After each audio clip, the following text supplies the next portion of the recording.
Hello friends, welcome to One Academy. நான் Manikandan one academy director. நாம இப்போ பார்க்க போறது ஒரு இம்பார்ட்டன்டான விஷயம். நீட் 2002 ரிசல்ட்ஸ் வந்து ஹோல்ட் பண்ணியிருக்கேன்னு சொல்லிட்டு டைம்ஸ் ஆஃப் இந்தியாவில் இன்ஃபர்மேஷன் கொடுத்துருக்காங்க. அதை பற்றின வீடியோ பதிவு நம்ம இப்போ பார்க்க போகிறோம். இப்போ இங்கே பார்த்தீங்கன்னா டைம்ஸ் ஆஃப் இந்தியாவில் இன்னைக்கு டேட் May 16, 2025 இன்னைக்கு பார்த்தீங்கன்னா Madhya Pradesh high court puts NEET UG results on hold. ஓகேங்களா, அந்த நியூஸ் வந்துட்டு அவங்க வந்து பப்ளிஷ் பண்ணியிருக்காங்க. என்ன மாதிரியான விஷயங்கள்னு பார்த்தீங்கன்னா, அதாவது ஒரு சென்டரில் வந்துட்டு மத்திய பிரதேஷில் ஒரு சென்டரில் வந்துட்டு அவங்களுக்கு பவர் ஃபெயிலியர் ஆயிருக்கு. ஓகேங்களா, எக்ஸாம் ஹாலில் வந்து பவர் ஃபெயிலியர் ஆயிருக்கு. ஸோ அவங்களால வந்து எக்ஸாம் சரி வர எழுத முடியல. அதை பற்றின இன்ஃபர்மேஷன் கிளியராக மென்ஷன் பண்ணியிருக்காங்க.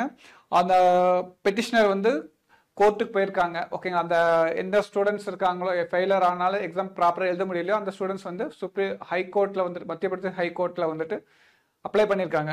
ஓகேங்களா, அது என்ன எந்த சென்டர்னு பார்த்தீங்கன்னா PM ஸ்ரீ கேந்திரிய வித்யாலயா நம்பர் 1 சென்டரில் வந்துட்டு 3:30க்கு மேலே வந்துட்டு பவர் ஃபெயிலியர் ஆயிருக்கு. ஓகேங்களா, மறுபடியும் பார்த்தீங்கன்னா அவங்க வந்துட்டு 4:30க்கு தான் வந்துட்டு எக்ஸாம் வந்து லைட்டிங் அரேஞ்ச்மெண்ட்ஸ் கொடுத்து பண்ண சொல்லியிருக்காங்க. அதுவும் லாஸ்ட் 30 மினிட்ஸாக இருந்திருக்கு அவங்களுக்கு. ஓகேங்களா, அதுவும் கேண்டில் லைட்டிங்ஸ் பார்த்தீங்கன்னா கேண்டில்ஸ் வந்து கொடுத்து அவங்க வந்து எக்ஸாம் பண்ணியிருக்காங்க. இதனால ஸ்டூடெண்ட்ஸ் ரொம்ப ஸ்ட்ரெஸ் ஆயிருக்காங்க.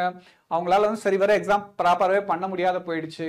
ஓகேங்களா, எப்பவும் போல் வந்துட்டு அவங்க கரெக்ட் டயத்துக்கு வந்துட்டு ஆன்சர் ஷீட்டெல்லாம் கலெக்ட் பண்ணிவிட்டு 5 o'clock க்ளோஸ் பண்ணிட்டாங்க. ஓகேங்களா, இது ரொம்பவே அந்த ஸ்டூடெண்ட்ஸ் மத்தியில் ரொம்ப ப்ராப்ளமேட்டிக்கு.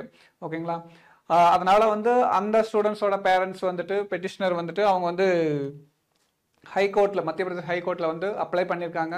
இந்த மாதிரி எங்களுக்கு வந்து எந்த ஒரு ஆல்டர்னேட்டிவ் பண்ணி தரல, எந்த ஒரு டைம் அரேஞ்ச்மெண்ட்டும் அந்த டயத்தில் கொடுக்கல. ஸோ ஃபர்தராகவும் வந்துட்டு எந்த ஒரு எக்ஸாமினேஷனுக்கும் எந்த ஒரு இதுவும் அப்போ அவங்க வந்து எந்த அரேஞ்ச்மெண்ட்ஸும் பண்ணி தரலன்னு சொல்லிட்டு அவங்க வந்து அப்ளை பண்ணியிருக்காங்க. இதுக்கு NTA வந்துட்டு இன்ஃபர்மேஷன் கொடுக்கணும்னு சொல்லி அவங்க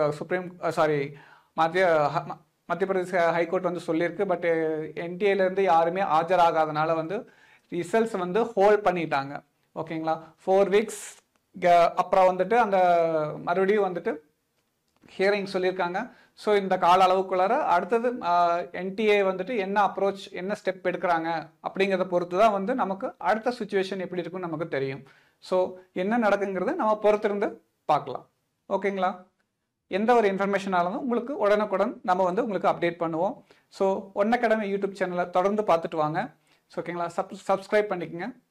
தேங்க்யூ.